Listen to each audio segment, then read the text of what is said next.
My name is Emily Walker, I'm 28 years old, and I never thought my life would turn into a crime thriller. But there I was, standing frozen in my own doorway, staring at three strangers rifling through my bedroom. The landlord sent us, one claimed, avoiding eye contact. My hand tightened around my phone as I snapped a quick photo. Something felt terribly wrong. Little did I know those maintenance workers would turn my world upside down and put me in the crosshairs of a dangerous criminal enterprise. Before I continue this nightmare, drop a comment letting me know where you're watching from, and hit that subscribe button if you want to hear how I nearly lost everything when I discovered what these workers were really doing in my apartment. 6 months before that fateful day, I'd finally made the move from my small hometown in Michigan to Boston. After years of building my portfolio and saving every penny, I'd landed my dream job at Hartman & Associates, one of the most prestigious interior design firms in New England. The position came with challenging clients, creative freedom, and the salary I needed to start fresh in a new city. Finding an apartment in Boston had been a nightmare of bidding wars and ridiculous security deposits until I stumbled upon a charming pre-war building in Brookline. The rent was surprisingly reasonable, probably because the building lacked the modern amenities younger professionals demanded. No doorman, no fancy gym, just beautiful hardwood floors, crown molding, and windows that flooded my space with natural light. Perfect for an interior designer with more taste than money. My landlord, Margaret Hayes, was a 72-year-old widow who lived on the first floor. She wore her silver hair in an elegant bob and dressed like someone who'd stepped out of a vintage photograph. Margaret took pride in her building and knew each tenant personally. She'd inherited the property from her late husband and managed it with meticulous care, often bringing homemade cookies when collecting rent checks. "Boston can be so impersonal these days," she told me when I signed the lease. "I like knowing who's living under my roof." The building housed an eclectic mix of residents.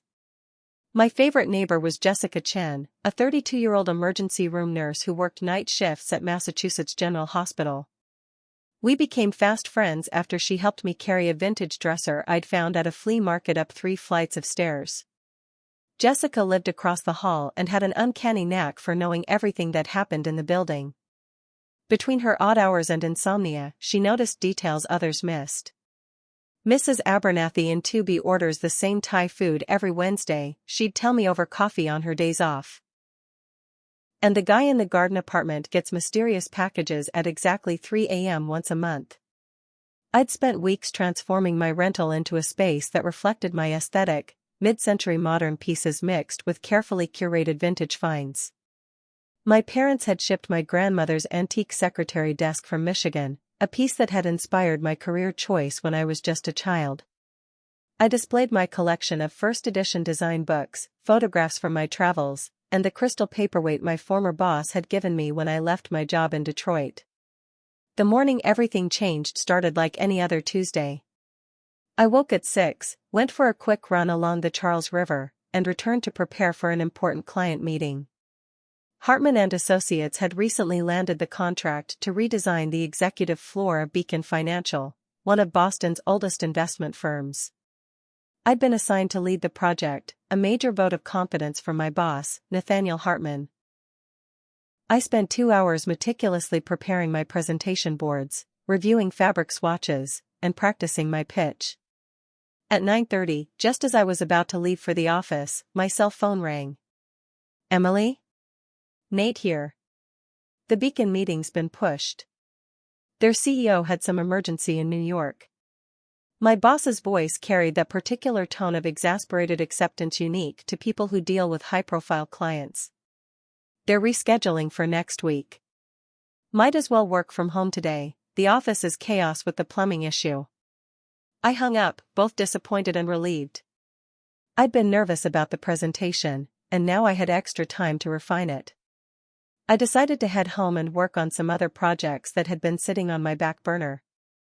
Maybe this was a blessing in disguise. The usual bustle of my neighborhood seemed oddly subdued as I walked back from the coffee shop around 11. The construction crew that had been working on the building next door for weeks was absent, and the street was quieter than I'd ever seen at midday. As I approached my building, I noticed an unmarked white van parked directly outside, no company logo, no contact information, just a Massachusetts license plate with a dent in the rear bumper. Something about it triggered a vague sense of unease, but I dismissed the feeling as residual disappointment from my cancelled meeting. Still, I found myself taking a photo of the license plate, a habit my overprotective father had instilled in me. The elevator was out of service, again, so I trudged up 3 flights of stairs, mentally composing an email about alternative design concepts for the Beacon project. I was so absorbed in my thoughts that I almost didn't notice my apartment door was slightly ajar. I froze on the landing, listening. The muffled sounds of movement and low voices drifted from inside my apartment. My first thought was that Margaret had sent maintenance workers, though she usually notified tenants in advance. My second thought was far more alarming. Someone was in my home who shouldn't be. My heart hammered against my ribs as I stood outside my own apartment, keys clutched so tightly they left imprints in my palm. I considered calling the police immediately, but what if it really was maintenance? I'd feel foolish and potentially damage my relationship with Margaret. Instead, I pushed the door open wider, careful not to make a sound. The living room appeared normal at first glance, but as I moved cautiously inside, I noticed subtle differences. My throw pillows had been rearranged. The drawer of my console table was slightly open. The stack of design magazines on my coffee table had been disturbed. The voices grew clearer, male, professional sounding, coming from my bedroom. I slipped into the kitchen, set down my portfolio, and silently pulled a knife from the block. The weight of it was simultaneously reassuring and terrifying. I'd never threatened anyone with a weapon before. Taking a deep breath, I moved toward my bedroom, phone ready in my free hand. 3 men in gray uniforms were in my room. One was methodically going through my dresser drawers while another examined my closet. The third, a tall man with salt and pepper hair and a faded scar along his jawline, was using what looked like a scanner along my walls. None of them had tool belts or equipment cases you'd expect from maintenance workers. When I cleared my throat, all 3 jumped. The tallest one, clearly the leader, recovered first. "Ma'am. Sorry about the intrusion." His smile didn't reach his eyes. "Mrs. Hayes sent us to inspect for water damage. There was a report of a leak from the unit above." I kept my expression neutral while my mind raced. The apartment above mine belonged to an elderly professor who was meticulously careful about everything. He would have notified me personally about any water issues. Plus, these men weren't checking for water damage, they were searching my possessions. "Interesting," I said, maintaining my position in the doorway. I didn't get any notification about an inspection. The shortest worker, a stocky man with a military-style buzz cut, hurriedly shoved something into his pocket. "It was an emergency call, ma'am. Building management contacted the owner directly." "I see." I lifted my phone casually, as if checking messages, and snapped several photos. "Which company are you with?" "I don't recognize the uniforms." They exchanged glances. The logo on their gray shirts read Metropolitan Property Services, but the embroidery looked new and stiff, unlike the worn uniforms of established companies. "We're contractors," the leader said. "Mrs. Hayes uses us for special situations." "Where are your tools?" I asked, gesturing around the room. "For checking water damage?" The third man, who hadn't spoken yet, tapped a small device in his hand. "Moisture meter," he said tersely, though the device looked nothing like the moisture meters I'd seen on construction sites during renovations. Their stories were inconsistent, their behavior increasingly nervous. I decided to try a different approach. "Well, I'm glad Margaret is being proactive," I said, forcing a smile. "Let me call her to thank her for sending you so quickly." The reaction was immediate. The leader stepped forward, almost blocking my view of the other 2, who were now hastily straightening my belongings. "That's not necessary, ma'am. We're actually finished here." His voice remained professional, but a muscle twitched in his jaw. "No signs of water damage. You're all clear." I insist, I said, already dialing Margaret's number. She'll want to know everything's okay. We have other units to check, the leader said firmly. Building management will send the report. We need to keep moving. They filed past me, maintaining a professional demeanor that now seemed painfully forced. I stood my ground, knife still concealed behind my portfolio, and watched them leave. The leader was the last to exit, and the look he gave me sent ice through my veins, a cold assessment that felt more like a promise to return. The moment my front door closed, I locked it, secured the deadbolt, and wedged a chair under the doorknob. Then I rushed to my bedroom window, watching as the three men emerged from the building and climbed into the white van I'd noticed earlier. They didn't speak to each other, moving with practiced efficiency. My hand shook as I examined my apartment. At first glance, nothing obvious was missing. My laptop, jewelry, and grandmother's antique desk were all there. But the violation went deeper than theft. My personal space had been invaded, methodically searched by people with unknown intentions. The dresser drawers containing my documents had been carefully rifled through, contents rearranged to appear untouched to a casual observer. My laptop sat on my desk, but when I checked it, I discovered it had been accessed. Someone had bypassed the lock screen. A cold feeling settled in my stomach as I realized my personal information, client files, and financial data could have been compromised. Most disturbing was what I found behind my headboard, a small black device no larger than a button, carefully affixed to the wall. I'd seen enough crime shows to recognize a listening device. With shaking hands, I took photos of it but left it in place, unsure if removing it would alert whoever had placed it there. I created a makeshift alarm system by balancing a stack of books against the door and placing my grandmother's crystal paperweight on top. If anyone tried to enter during the night, the noise would wake me. It wasn't much, but it made me feel slightly more secure as I processed what had happened. Sitting on my couch, still clutching the kitchen knife, I called Margaret. Margaret answered on the third ring, her usual cheerful voice a welcome relief in my current state of panic. "Emily, dear. How are you today?" "Margaret," I began, struggling to keep my voice steady, "did you send maintenance workers to my apartment today to check for water damage?" There was a pause on the line, then, "Absolutely not." "Why do you ask?" My stomach dropped. "Because 3 men in gray uniforms were in my apartment when I got home." "They said you sent them." "Good heavens." Margaret's voice rose in alarm. "I haven't authorized anyone to enter apartments."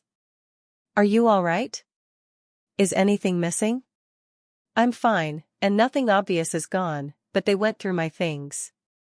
I described the men and their behavior, including the listening device I'd found. "Emily, call the police immediately," Margaret said firmly. "This is serious. There have been incidents in neighboring buildings. I didn't want to worry tenants, but several apartments were broken into last month." "Professional job," they said. The thieves posed as utility workers. After promising Margaret I'd contact the authorities, I hung up and began my own investigation. Something told me this wasn't a simple burglary attempt. The men had been too organized, too specific in what they examined. And why plant a listening device if they were only after valuables? I searched for Metropolitan Property Services online but found nothing matching the logo on the men's uniforms. The closest was a company in Worcester, over 40 miles away, with a completely different logo and no record of contracting with residential buildings in my area. Examining the listening device more carefully, I realized it was a sophisticated piece of equipment, not something amateur thieves would typically use. This was professional-grade surveillance technology. The question was, why was someone monitoring my apartment?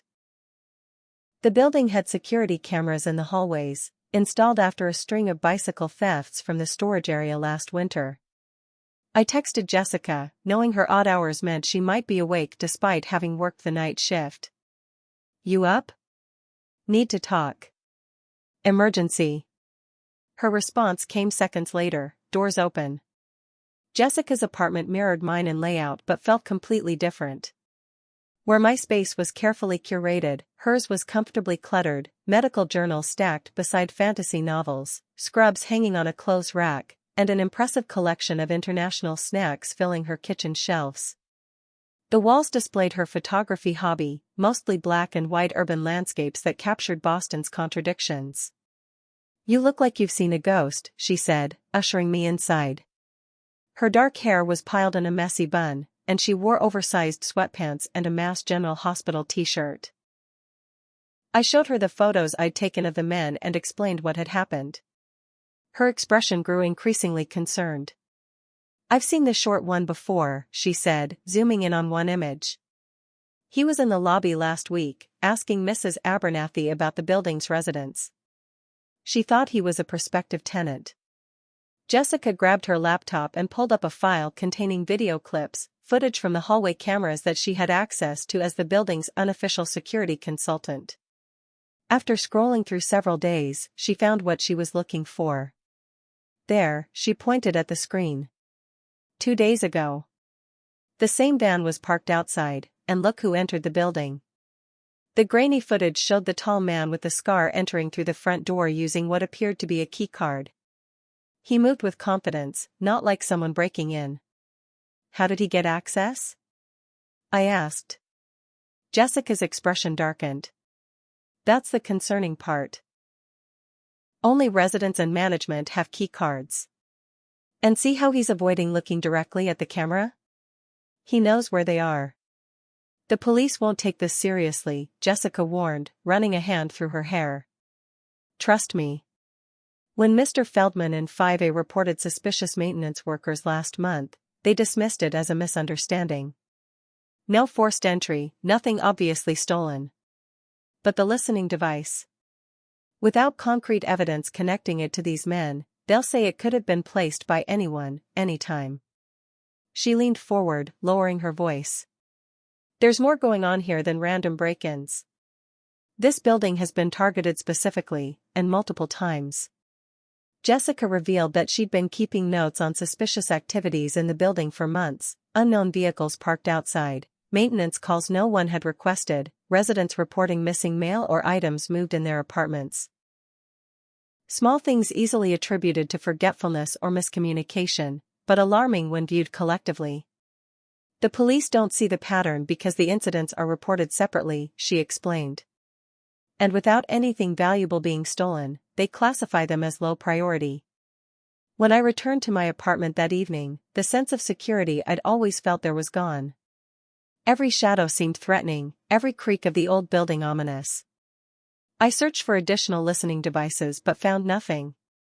Still, I couldn't shake the feeling of being watched. I kept the lights on and spent hours researching similar incidents. What I discovered disturbed me deeply. Several neighborhoods in Boston had reported break-ins following the same pattern: workers gaining access to apartments, nothing obviously stolen, residents later becoming victims of identity theft or fraud. In some cases, the thieves had used personal information to empty bank accounts or take out loans in victims' names. Even more concerning was the potential connection to my workplace. 3 weeks earlier, Hartman and Associates had experienced a data breach. The official story was that it had been caught quickly with no client information compromised, but rumors suggested otherwise. As someone with access to the files of wealthy clients, including their addresses, contact information, and details about valuable collections, I suddenly wondered if I'd been targeted because of my job. Around midnight, the white van returned, parking across the street. I watched from behind my curtains as a man I didn't recognize sat in the driver's seat, occasionally speaking into a phone. He stayed for 3 hours, then drove away when the first hints of dawn appeared.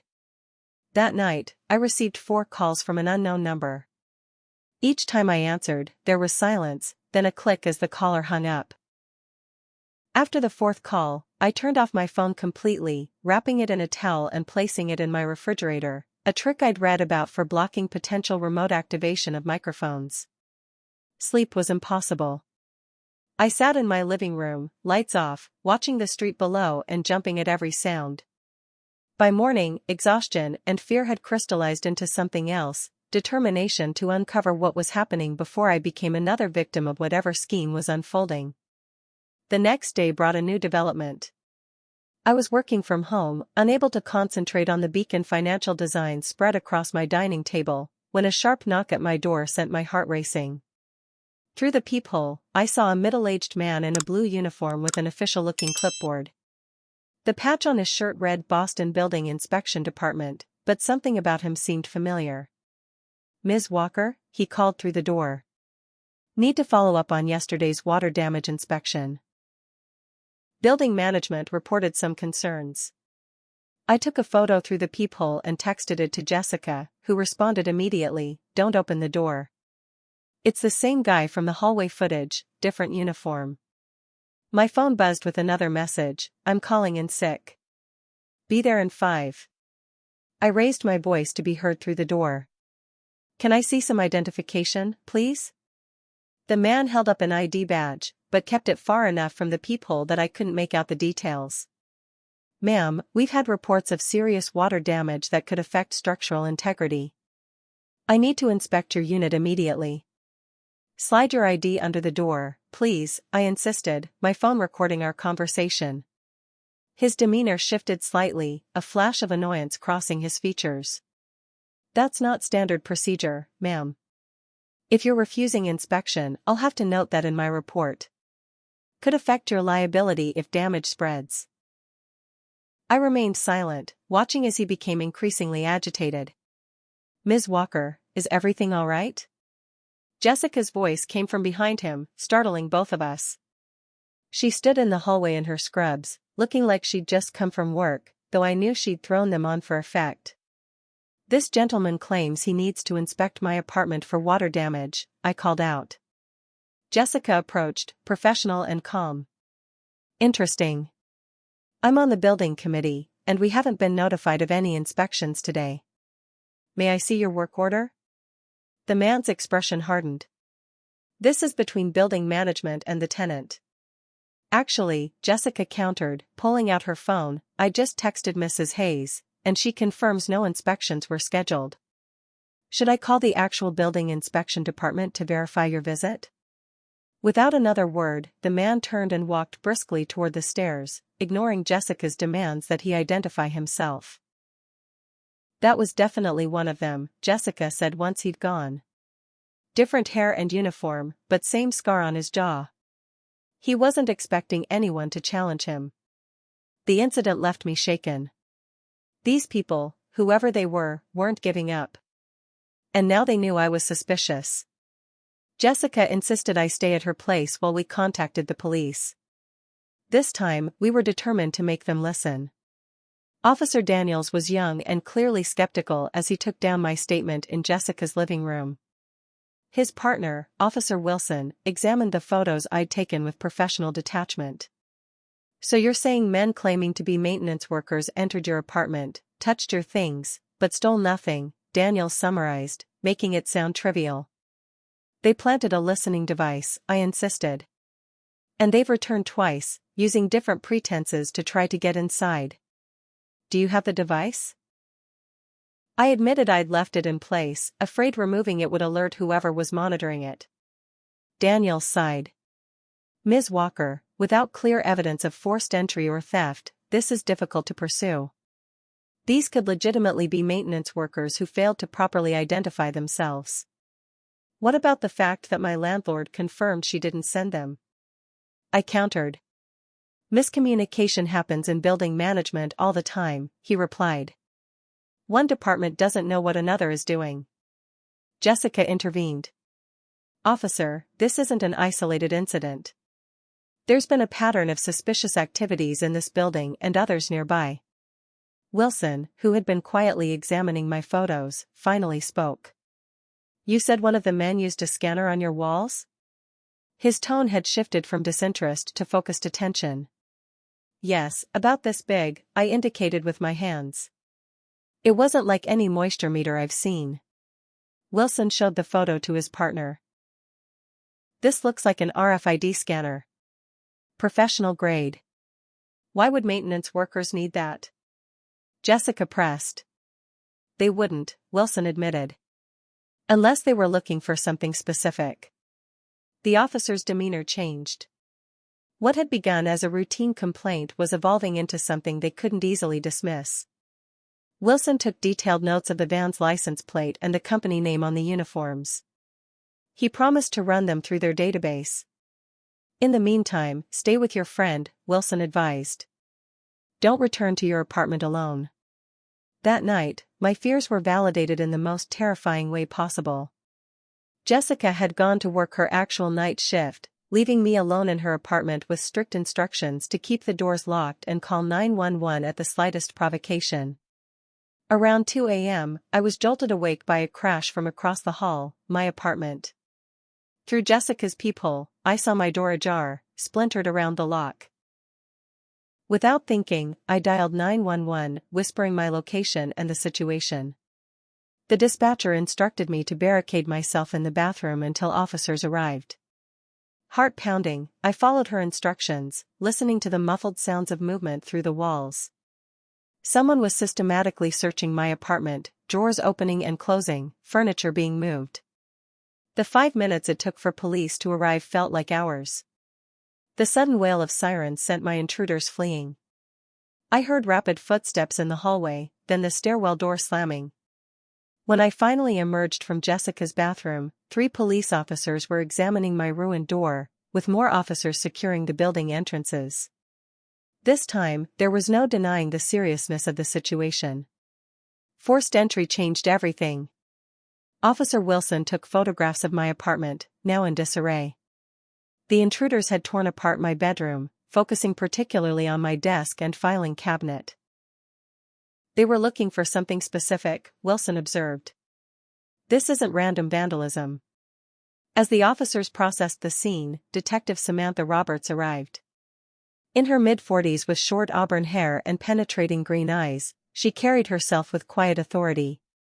She examined the damage methodically before introducing herself.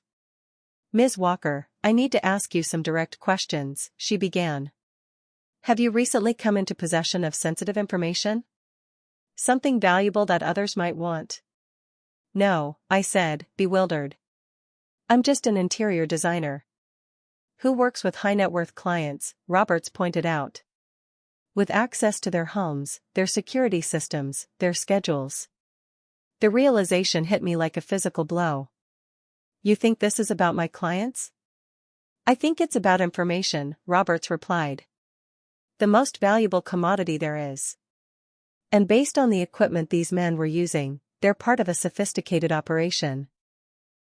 Roberts explained that she'd been tracking a crew of professional thieves who specialized in identity theft and corporate espionage.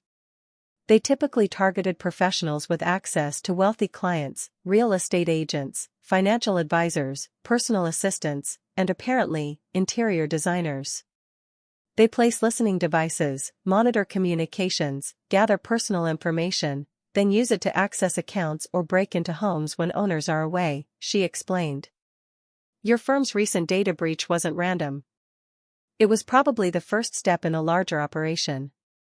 But why target me specifically? I asked. That's what we need to find out, Roberts said. Because until we understand what they want from you, you're still in danger. Detective Roberts's team worked quickly, sweeping my apartment for additional surveillance devices. They found 3 more, one in my living room lamp, one in the kitchen, and one in my bedroom clock. Each was carefully photographed, then left in place. If we remove them, they'll know we're onto them, Roberts explained. For now, we want them to think their operation is still secure. She outlined a plan that made my stomach knot with anxiety. I would return to my apartment, act normally, and serve as bait to catch the people who had been targeting me. Plainclothes officers would maintain surveillance, and my apartment would be fitted with hidden cameras. It's risky, Roberts admitted. But it might be our best chance to catch these people before they disappear and target someone else.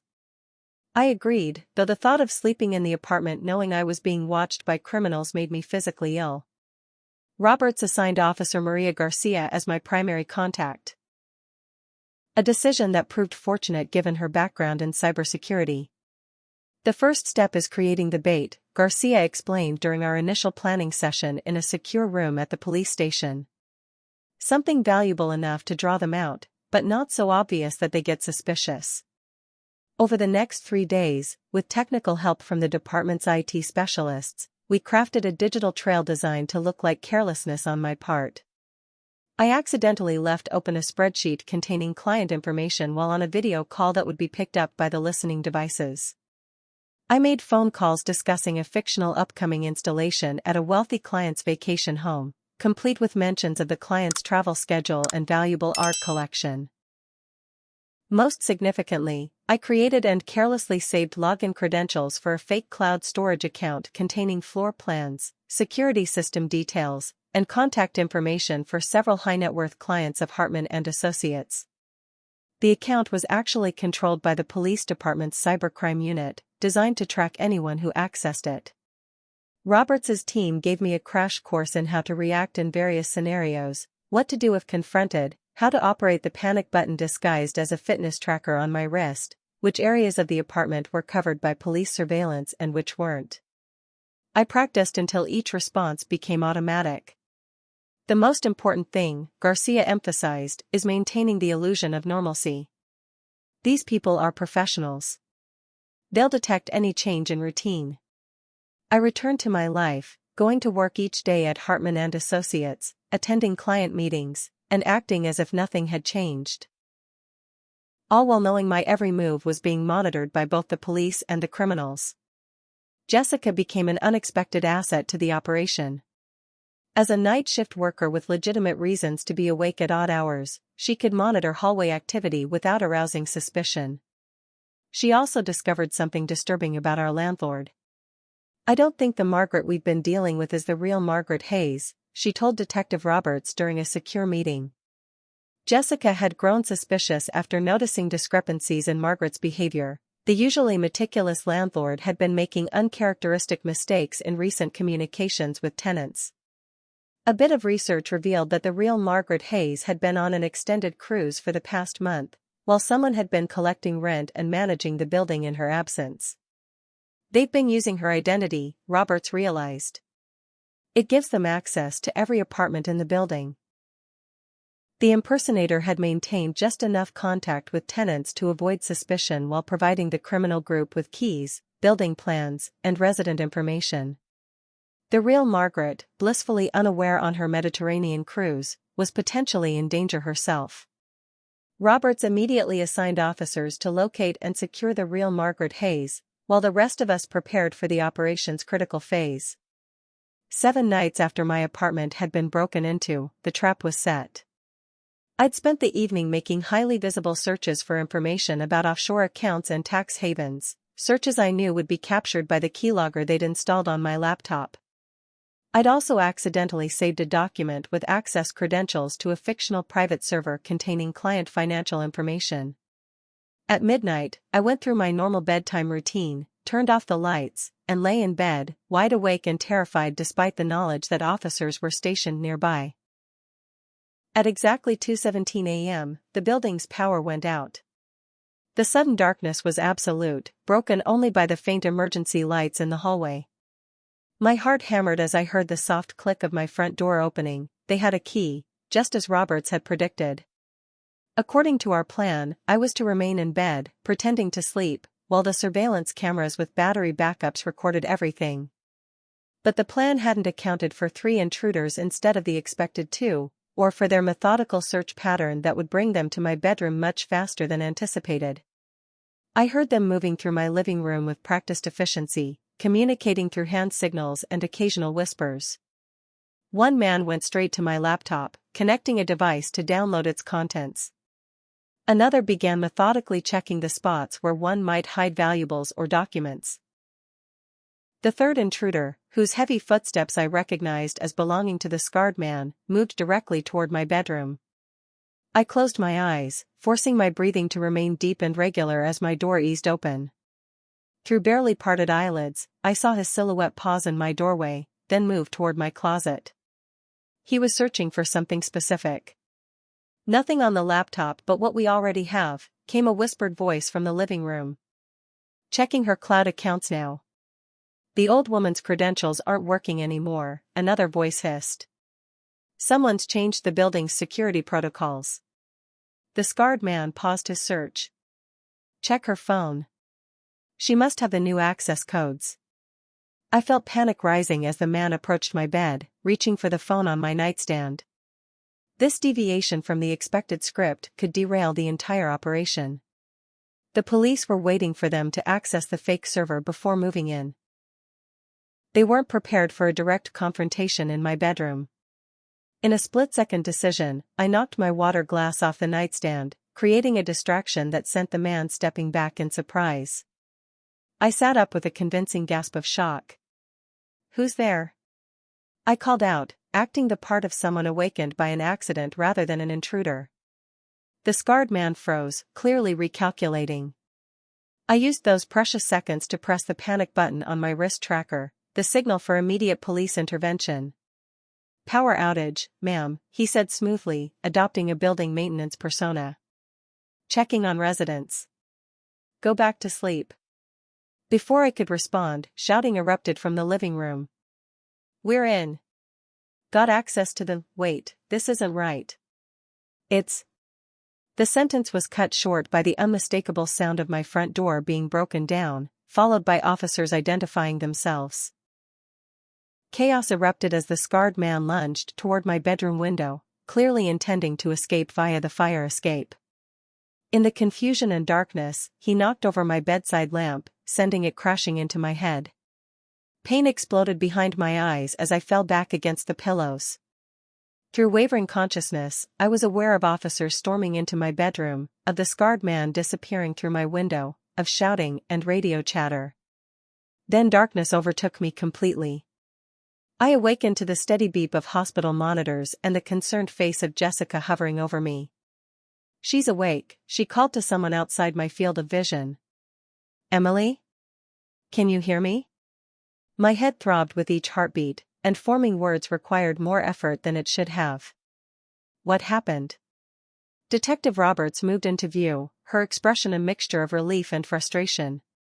"We got 2 of them. The leader escaped down the fire escape." Gradually, the events of the night came back to me. The power outage, the intruders, the sudden chaos of the police raid. I learned I'd suffered a concussion from the falling lamp but was otherwise unharmed. "You did well," Roberts assured me. The operation was a success, despite the complications. As I became more alert, Roberts explained what they'd discovered. The group targeting me was part of a sophisticated criminal enterprise specializing in identity theft and high-end burglaries. They identified potential targets through data breaches, then conducted extensive surveillance before stealing financial information or breaking into homes when owners were away. "They were particularly interested in your client files," Roberts explained. "Wealthy individuals with valuable possessions and predictable travel schedules, the perfect targets." The morning brought a steady stream of visitors to my hospital room. First came Detective Roberts with 2 FBI agents who introduced themselves as Specialists Chen and Blackwood. The FBI had been tracking similar operations across multiple states and believed the group targeting me was connected to an international syndicate. "Your firm's client list made you a valuable target," Agent Chen explained. "But what you didn't know is that one of your recent clients is a federal judge who's been receiving protection due to death threats." "Judge Montgomery?" I asked, recalling the meticulous older woman whose Georgetown townhouse I'd redesigned 3 months earlier. "The same," Chen confirmed. "When you were assigned to her project, you became a potential security breach without knowing it. These people thought you might have information about her home security or schedule." The revelation was chilling. What I'd thought was about simple theft was actually far more sinister. Later that morning, 2 police officers arrived escorting a small, elegant woman I recognized immediately. "Margaret," I exclaimed, then noticed the subtle differences. This woman was slightly thinner, her posture more erect, her eyes sharper than the Margaret I'd been interacting with recently. "The real Margaret Hayes," Roberts confirmed. "Who has been on a Mediterranean cruise for the past 6 weeks. The genuine Margaret was horrified to learn someone had been impersonating her and using her building as a base for criminal operations. The imposter had been one of the two people arrested in my apartment, a woman named Elaine Dorsey, a known identity thief with an impressive talent for disguise and acting. She had all my identification, Margaret said, distressed. Keys to the building, access to my accounts. If your friend hadn't noticed the discrepancies in behavior, who knows how long this would have continued. The building manager, a recent hire named Trevor Wilson, had been the inside man, providing building access and information about residents' schedules. He'd been arrested at his apartment hours after the raid, attempting to flee with forged passports and over $50,000 in cash. The only one we're still looking for is Michael Reeves, Roberts said, showing me a clear photograph of the scarred man from police surveillance. He's the operations field leader, and unfortunately, he's still at large. After being discharged from the hospital the following day, I learned the full extent of what had been happening in my building. The criminal group had been using it as a base of operations for months, targeting not just residents but using information gathered there to commit crimes throughout the city. They'd stolen over $2 million through identity theft and burglaries of high-end homes. The FBI believed they'd chosen our building specifically because of its lack of modern security features and its population of professionals with access to valuable information. A lawyer, a financial advisor, an architect, and me, the interior designer with access to wealthy clients' homes. Jessica's involvement proved more significant than I'd initially realized. Her background wasn't just in nursing. Before changing careers, she'd worked in corporate security. Her habit of noting unusual occurrences and her access to the building's security footage had provided crucial evidence that helped crack the case. "Why didn't you tell me about your security background?" I asked her as we sat in her apartment the night after my discharge. She shrugged. "It never came up. And sometimes it's better if people don't know you're paying attention." A week after the raid, we gathered in Margaret's apartment, the real Margaret, along with Detective Roberts and several other tenants who had been potential targets. Roberts updated us on the investigation's progress and advised on improving our personal and digital security. "The good news is we've identified and arrested most of the network," Roberts explained. "Elaine Dorsey is cooperating in exchange for consideration in sentencing, and that's led to several more arrests." "And the bad news?" Margaret asked. "Michael Reeves is still out there," Roberts admitted. "We have alerts at airports and border crossings, but he's resourceful and experienced at disappearing." The knowledge that Reeves remained at large cast a shadow over my recovery. Although Roberts assured me he was likely focused on escape rather than revenge, the memory of his cold eyes and calculating demeanor haunted me. The case made headlines in Boston, with my name carefully omitted from public reports to protect my privacy. Hartman and Associates implemented extensive new security protocols, and Nathaniel himself visited me at home, expressing both concern for my well-being and pride in my handling of the situation. "Not many designers find themselves acting as police bait to catch international criminals," he said with a wry smile. "Though I'd prefer you stick to fabric selections and floor plans in the future." The most surprising development came when the FBI arrested the head of IT at Beacon Financial, the very company whose executive floor I'd been assigned to redesign. He had been selling access to client financial information, including to the same criminal network that had targeted me. "Your cancelled meeting was actually fortunate," Agent Chin told me during our final debriefing. "If you'd gone ahead with that project, you would have been working directly with people connected to this network, potentially putting yourself in even greater danger." 2 weeks after the raid, I received official notification that Michael Reeves had been apprehended trying to cross into Canada with false identification. The final piece of the puzzle had fallen into place, and I could truly begin to recover from the ordeal. In the immediate aftermath of the arrests, I couldn't bear to return to my apartment. Every corner held memories of violation and danger. Jessica offered her spare room indefinitely, but I knew I needed to find my own space, somewhere without the lingering shadows of surveillance and intrusion. Margaret, feeling responsible despite being a victim herself, offered me a recently renovated unit on the top floor of the building. "Complete with all new security features," she assured me. "And a significant discount on rent for the first year, considering what you've been through."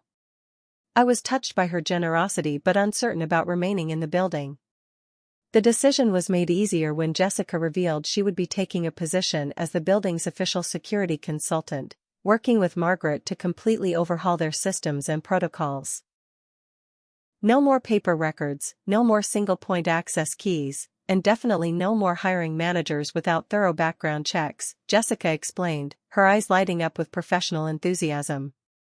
We're installing new cameras, electronic access controls, and a resident verification system that would make Fort Knox jealous.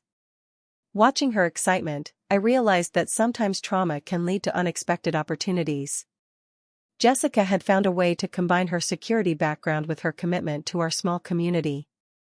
Margaret had been jolted from her complacency about building management. And I had discovered strengths I never knew I possessed. The psychological recovery proved more challenging than the physical. For weeks after returning to a newly secured apartment, I startled at every unexpected sound. I checked and rechecked locks, inspected my belongings for signs of disturbance, and struggled to sleep through the night. The knowledge that strangers had been in my most private spaces, listening to my conversations and monitoring my movements, left a lingering sense of violation that no amount of new security could entirely erase. Detective Roberts recommended a support group for victims of home invasion and surveillance, which proved invaluable. Sharing experiences with others who understood the unique psychological impact of such violations helped normalize my reactions and provided practical coping strategies. It's common to experience hypervigilance after what you've been through, the group facilitator explained during one session. The challenge is distinguishing between healthy caution and paralyzing fear. Gradually, I found that balance.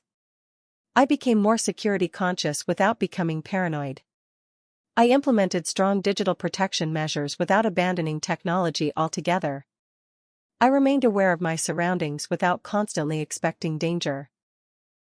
Professionally, the experience transformed my approach to my work. When I returned to Hartman & Associates after a month's leave, I found myself viewing clients' homes through a different lens, not just for aesthetic possibilities, but for security vulnerabilities. Nathaniel, recognizing the value of this perspective, encouraged me to develop a specialty in secure design, creating beautiful spaces that incorporated subtle security features. What began as a traumatic experience evolved into a professional niche that attracted clients with specific security concerns, from celebrities to executives to public figures. "You understand something most designers don't," a high-profile client told me after I completed his home. "The need to feel both protected and not imprisoned by that protection." The criminal case concluded with convictions for everyone involved in the operation. I testified at several trials, coming face to face with the people who had invaded my privacy and threatened my safety. Michael Reeves, the scarred man who had escaped initial capture, received the harshest sentence, 20 years for his role as field leader in dozens of identity theft and burglary operations across 3 states. When asked if I wanted to make a victim impact statement at his sentencing, I initially hesitated. What could I possibly say to the man who had turned my sense of security into fear, my home into a trap? But ultimately, I decided to speak, not just for myself but for all the victims whose lives had been upended by his actions. The greatest theft wasn't of possessions or even information, I told the court, looking directly at Reeves. It was the theft of peace of mind. Of the belief that home is a sanctuary. That violation can't be measured in dollars or compensated by insurance. The most meaningful connections to emerge from the ordeal were with the people who had stood beside me through it. Jessica and I developed a friendship deeper than our previous neighborly acquaintance, bonded by shared trauma and recovery. Margaret, determined to make amends for the security lapses that had allowed the criminals access, became a surrogate grandmother figure, regularly inviting me for tea and checking on my well-being. Even Detective Roberts remained in my life, first professionally and later as a friend, occasionally calling to update me on related cases or simply to check how I was doing. 6 months after the arrests, we held a building-wide security awareness dinner in the newly renovated community room. Residents who had once barely acknowledged each other in the hallways now exchanged phone numbers and created mutual support systems.